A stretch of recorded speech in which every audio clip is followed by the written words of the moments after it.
the devastating scenes coming out of LA as wildfires spread right across the city, including the Hollywood Hills. Look at that, it's incredible.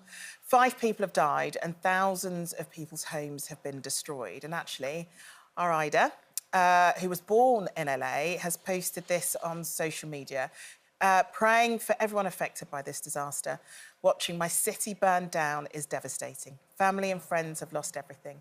Our firefighters are working around the clock to protect our communities.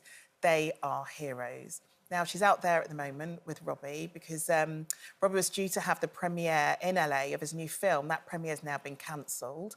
But Katie, we got in touch with her just to make sure that she's all right, didn't we? Yeah, and Ida said, it's chaos here. It looks like some kind of war zone and it's just all so sad. She went on to say, I've had about 10 people evacuated with me, including my dad, who has potentially lost his house. We're waiting to hear if, in fact, he has lost everything. And my mum has chemo early tomorrow, too. Oh, goodness so me. it just sounds horrific. Well, it does, and I think it's so easy, we were talking about this earlier, for people to focus, like, on the celebrities that are affected, but regular people live in these areas and they're losing homes, jobs, businesses, everything, Small aren't businesses, infrastructure, schools, colleges, you know, whole communities wiped out. Yeah. And I think, you know, there's a blame game that always happens with these sorts of things, but the reality is you can't control the natural forces of nature. And to see that devastation, it's that you can't...